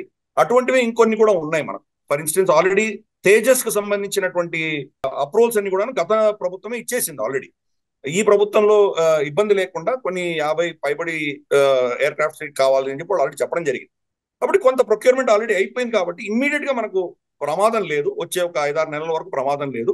అయినా చూద్దాం రాబోయే రోజుల్లో ప్రభుత్వం ఎలా ఏ దిశగా వెళ్తుందో దాని ఆధారంగా దాన్ని ముందు తీసుకెళ్ళేటువంటి అవకాశాలు ఉన్నాయి. కొన్ని ఎక్స్పోర్ట్ ఓరియంటెడ్ గా కూడా ఏదైతే మనం గతంలో ప్రభుత్వం నిర్ణయించిందో అవి ఎలాగో జరుగుతాయి. దాంట్లో పెద్ద మార్పులు ఉండవని నేను అనుకుంటున్నాను. ఓకే, ఎఫ్డిఐల విషయంలో మీరు ఇందాక అన్న దాంట్లో ఇండస్ట్రీస్ మన దగ్గర ఇండిజీనియస్ ఎయిర్ క్రాఫ్ట్ కి సంబంధించి మీరు మాట్లాడారు. ఇండిజీనియస్ టెక్నాలజీని పెంపొందించుకునే దానికి చేయాల్సిన పనులు, బడ్జెట్ అలొకేషన్స్ ఇవి ఓకే. నేను అడిగేది అంటే ఎఫ్డిఐస్ విషయంలో కూడా ఇప్పుడు బయట నుంచి వచ్చే విదేశీ నిధులు వచ్చే క్రమంలో విదేశీ సంస్థల పెట్టుబడులు అయితేనేమి వీటిల్లో కానీ కొంత అన్సర్టనిటీ ఫీల్ అయ్యే అవకాశం ఉందా? లేకపోతే ఒకవేళ లేదు లేదు బాగానే ఉంది అనుకోవచ్చా? అండ్ మీరు అన్నట్టుగా గ్రోత్ స్టోరీలో మనం గమనిస్తే కనుక మరి నితీష్ కుమార్ కానీ లేకపోతే చంద్రబాబు నాయుడు గారు కానీ ఇద్దరు కూడా మరి అంత రిగ్రెసివ్ థాట్స్ తో ఉన్న వాళ్ళేమీ కాదు. ఈవెన్ నితీష్ కుమార్ గారు సుశాసన్ బాబు అని ఆయనకు ఒక పేరు కూడా ఉంది నిజానికి. ఆయన ఒక బట్ చంద్రబాబు గారి గురించి తెలుసు, ఇన్వెస్ట్మెంట్స్ ఈవెన్ పెట్టుబడుల విషయంలో ఆయన చాలా చొరవ చూపిన వ్యక్తి. ఇంతకు ముందు ఎవరు చేయని టైంలో కూడా ఆయన చేసిన పని మనకు తెలుసు కాబట్టి, అడ్మినిస్ట్రేషన్ క్యాపబిలిటీస్ ఉన్న వ్యక్తి కాబట్టి. సో అయితే ఆంధ్రప్రదేశ్ కు ఈవెన్ పెట్టుబడుల విషయంలో కూడా విదేశాల నుంచి వచ్చే పెట్టుబడుల విషయంలో కొంత ఆంధ్రప్రదేశ్ వైపు మళ్లించడానికి మార్గం సుగమమవుతుంది అనుకోవచ్చా? అది చేయాలని మనం కోరుకుందాం. ఎందుకంటే నేను ఇందాక చెప్పినట్లు ఆంధ్రప్రదేశ్ లో పెట్టుబడులు లేక ఇక్కడ ఉపాధి కల్పన అనేది జరగలేదు. ఇక్కడ ఇండస్ట్రీస్ రాలేదు. అవి కావాలి మనకి. సింగపూర్ లో మనకు అక్కర్లేదు. సింగపూర్ టౌన్షిప్లు కట్టక్కర్లేదు. గ్లాస్ బిల్డింగ్లు కట్టేస్తే సింగపూర్ అయిపోదు. సింగపూర్ అనేది ఒక బ్యాంకింగ్ తర్వాత మనకు లాజిస్టిక్ హబ్ గా ఉంది సింగపూర్. ఆ లొకేషన్ వల్ల అది ఉన్నది. మనం ఏం చేస్తున్నాం? విశాఖపట్నం ఉన్నది మనకి. విశాఖపట్నం ఒక అద్భుతమైనటువంటి లాజిస్టిక్ హబ్ గా తయారవ్వాల్సి ఉంది. అది ఎందుకు చేయట్లేదు మనం? గతంలో చంద్రబాబు గారి ప్రభుత్వం కానీ జగన్ ప్రభుత్వం కానీ ఏమి దాని గురించి పట్టించుకోలేదే. మనం దాని మీద ఫోకస్ పెట్టాలి. ఇక్కడ ఉపాధి ఎలా కలిగించగలం? For instance shipbuilding industry మన దగ్గర లేదు. కొచ్చిన్ యార్డ్ లో ఉంది, మన దగ్గర ఎందుకు లేదు? షిప్ బిల్డింగ్ ఎందుకు మనం చేయకూడదు? అంటే ఏదో మనం వార్ షిప్స్ తయారు చేయాలని నేను అనట్లేదు. కనీసం కమర్షియల్ షిప్స్ తయారు చేయడానికి మన దగ్గర ఇండస్ట్రీ రావాలి కదా. అది వచ్చిందంటే దాని వెనకాల ఎకో సిస్టమ్ అంతా డెవలప్ అవుతుంది కదా. దాని ఫ్యాబ్రికేషన్లు, దానికి కావాల్సినటువంటి ప్రొక్యూర్మెంట్, దానికి కావాల్సినటువంటి ఇంజనీరింగ్, కన్సల్టింగ్ ఇవన్నీ కూడా వస్తాయి దాని వెనకాల. కోర్ ఇండస్ట్రీని వదిలేసి మేము ఐటీ రంగంలోకి తీసుకువెళ్తాము, సింగపూర్ చేస్తాము అనడంలో తప్పది. కాబట్టి బాబు గారు దీన్ని యాక్చువల్గా ఆయనకు ఉన్నటువంటి అడ్వాంటేజ్ ని రాష్ట్రానికి హితాని కోసం దాన్ని పాజిటివ్ గా మలుచుకుంటే కనుక రాష్ట్రానికి చాలా బాగుపడుతుంది. దాని వేగంగా ముందుకు వెళ్ళేటువంటి అవకాశం రాష్ట్రానికి ఉన్నది. మరి దాన్ని యూటిలైజ్ చేస్తారో లేదో నాకు తెలియదు. అది వేచి చూడాలి. గతంలో రోడ్లు వేయడము, తర్వాత ఎలక్ట్రిసిటీ సరిగా తీసుకురావడము, డ్రైనేజ్ తీసుకురావడము, దీని డెవలప్మెంట్ అంటారు. దీని డెవలప్మెంట్ అనరు. దాని ఒక ఇన్ఫ్రాస్ట్రక్చర్ ఉన్నా కానీ కూడా ఇప్పుడు ఫర్ ఇన్స్టెన్స్ మీరు అక్కడ వెళ్ళినప్పుడు ఉత్తరప్రదేశ్ లో అద్భుతమైన పూర్వాంచల్ అంటే అద్భుతమైన హైవేస్ ఉన్నాయి, ఇన్ఫ్రాస్ట్రక్చర్ అద్భుతంగా ఉంది. అయినా వాళ్ళు మోదీకి వ్యతిరేకంగా ఓటు వేశారు. ఎందుకు వేశారు? కాబట్టి మనం అర్థం చేసుకోవాలి. ఇన్ఫ్రాస్ట్రక్చర్ ఉన్నంత మాత్రాన డెవలప్మెంట్ అవ్వదు. అది అర్థం చేసుకోవాలి. పాకిస్తాన్ లో for instance Karachi to Islamabad అద్భుతమైనటువంటి హైవే మనకంటే ముందర ఎప్పుడో కొన్ని 2-3 దశకాల ముందర వాళ్ళు వేసేసుకున్నారు.